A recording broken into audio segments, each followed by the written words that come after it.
I started my job at Rainacre Industries with a lot of hope. That hope died 5 minutes into training. Mr. Rainacre likes to monitor his employees to make sure his company is working at utmost efficiency. The perky blonde woman said as she stood in front of my cubicle. So, there are a few unconventional measures you should be aware of. Uh-oh, more drug tests? I really hated peeing in a cup. This is a camera, she said, pointing to the small circular webcam next to the computer. And a microphone. They continually stream to Mr. Rainacre. Don't worry, he doesn't mind if you take a coffee break and such. He just wants to make sure you're not goofing off for hours. I stared at it, my heart sinking. No, I wasn't planning on goofing off. But a camera? Watching my every movement? That seemed insane and possibly illegal. He watches his employees on video every day? I asked incredulously. Oh, don't worry about it. You'll get used to it in no time. That's not what I asked. I stared at the camera and it stared back. Someone could be watching every minute of my day. Every nose scratch, every bra readjustment. But then again, this company paid almost $1,000 a week for someone who only had a high school diploma. I sat down at the cubicle. Is there anything else? Just that Mr. Rainacre's office is off limits. He doesn't like to be disturbed. So please don't go to him at any hour. Oh great, he likes to watch us, but we can't even look at him. Oh, thanks, I said as she hurried away. Then I was sitting in front of the computer. On my right was an old man, and on my left, a woman about my age. They sat in their cubicles, laser focused, eyes glued to the screen, fingers racing across the keys. Hi, I said softly. They didn't reply. Okay, I get it. This place is kind of intense. But that's what you get when they pay you the big bucks. I glanced up at the camera one last time, then got to work. At around 12:15 p.m., I left to go to lunch at Bojangles. As I stood up, I noticed only a few other people were missing from their cubicles, which was weird. At my old job, the place would be a ghost town by 11:55. I got back to the office at around 1:05. I returned to my seat, plopped my Coke on the counter, and turned to the computer. What? A small message had popped up in the right-hand corner. Please do not take a lunch longer than 30 minutes. My heart began to pound.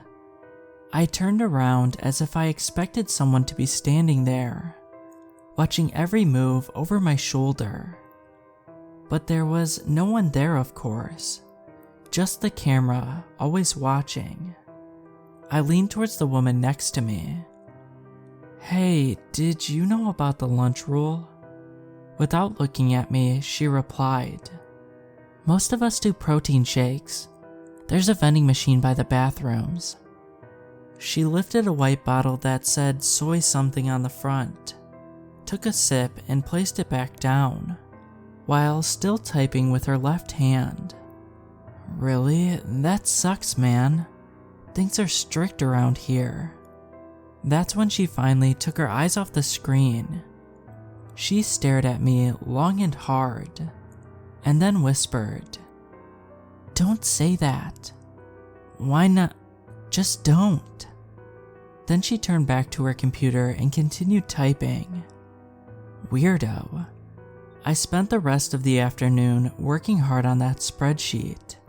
At exactly 5 p.m., I shut down the computer, gathered my things, and started for the door.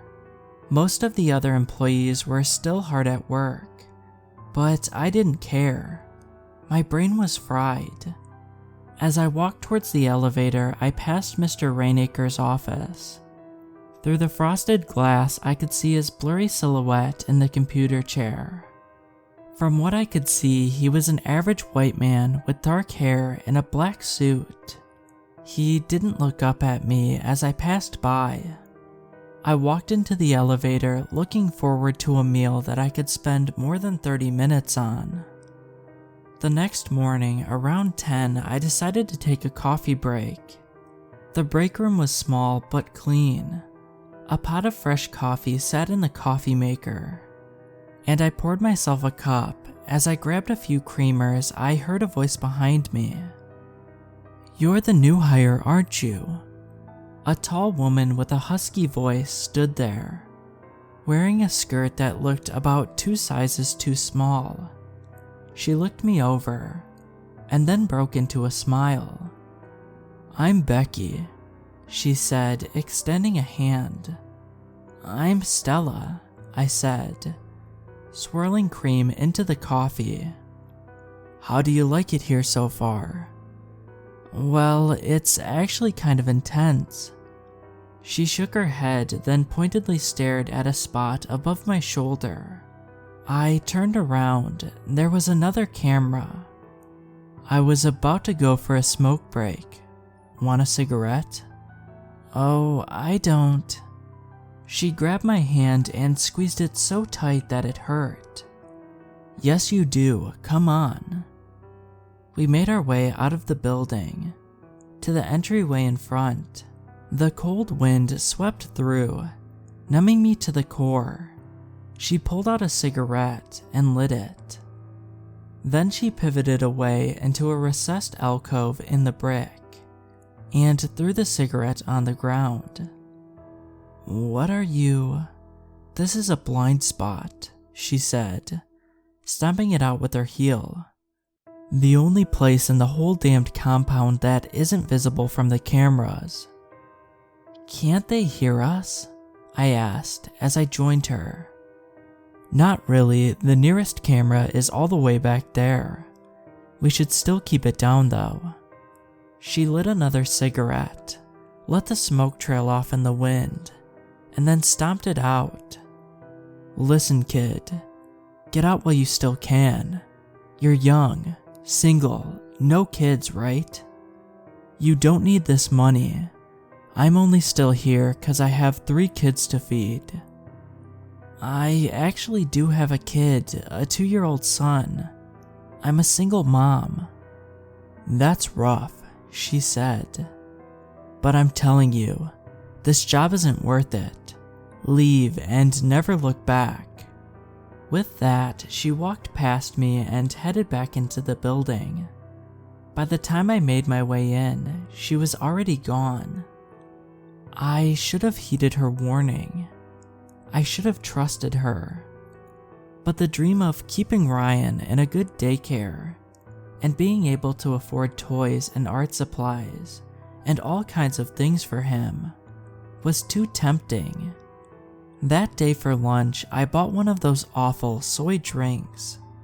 The next 2 days slogged by, boring but manageable. No more creepy pop-ups. I guess I was working at a pleasing efficiency to Mr. Rainacre. I was just starting to feel good about everything. Then Friday happened. Around 10 a.m., I made my way to the bathroom. While washing my hands, I checked my reflection in the mirror. Dark circles fell under my eyes, and my lips were pale, almost the color of my skin. I hadn't gotten much sleep the night before. I pulled out my pink lipstick, then shook my head. I needed something with more pop. I pulled out my red lipstick and leaned in close and realized it was a one-way mirror. I could see the faint outline of something on the other side, long and straight like a couch or a wall, but I couldn't quite make out what lay beyond. Feeling uneasy, I made my way out of the bathroom.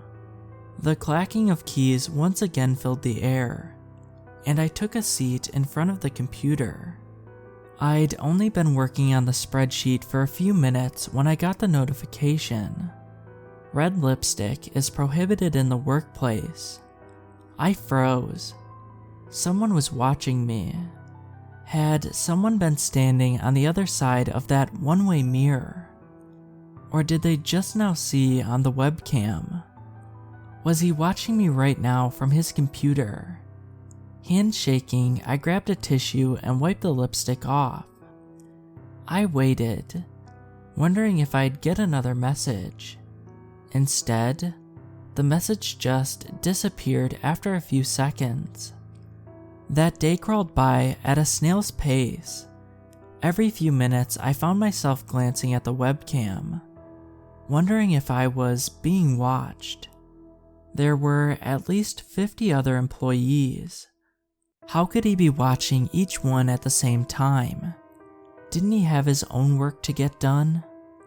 Unless he keeps an eye on new hires. I glanced around my desk. Then I picked up the tissue box and, making it look perfectly natural, placed it so that it obscured the camera. Try to watch me now, Mr. Rainacre. Not 5 minutes later, my phone began to ring. As I pulled it out of my pocket, I saw the name Sunnyside Daycare. My heart plummeted as I picked up the phone. Hello? Hi, Miss Johnson, the voice clearly said on the other line. I'm just calling to confirm that your husband will be picking up Ryan today. My husband? Yes, ma'am, your husband is here to pick up your son, but he never signed the form, so we need your permission to release him. I don't have a husband. I'm not married. Who's there right now? Is he... Oh, that's funny. He just left. Well, next time you come in, can you have him sign the form? That way I don't need to call you. I said, I don't have a husband. I shouted into the phone. Several of the workers turned to stare at me. As soon as I met their eyes, I quickly snapped back to the screen, typing away furiously. Oh, that's strange, the woman said on the other end. We'll look into this matter, thank you. The line clicked and I stared at my phone, emotions surging through me. Who the hell was there, trying to pick up my son? I didn't put the pieces together until I turned back to the screen. A new message had popped up. Never block the camera at your workstation, please. There will be consequences. My fear suddenly burned into anger. I pushed myself away from the desk and charged towards Mr. Rainacre's office. He thinks he can mess with my kid? As soon as I gave him a piece of my mind, I was calling the police on this entire operation. I stopped in front of the door, staring at his blurred silhouette through the glass. My heart pounded as my hand fell on the doorknob. I can do this. I turned the doorknob and charged in. The blood rushed out of my face. It wasn't a man sitting in the office chair. It was a cardboard cutout. I stood there in the doorway, frozen. The clicking of keys still filled the air behind me. Either no one looked up, or they knew their boss's office was occupied by cardboard. What the hell is going on here? I left work right then and there. I called the police, drove straight to Sunnyside Daycare, and picked Ryan up. But when the police got there, the building was empty. Everything was packed up. Rainacre Industries knew I called the police, even though I was in my car miles away. I'm convinced that they are still watching me.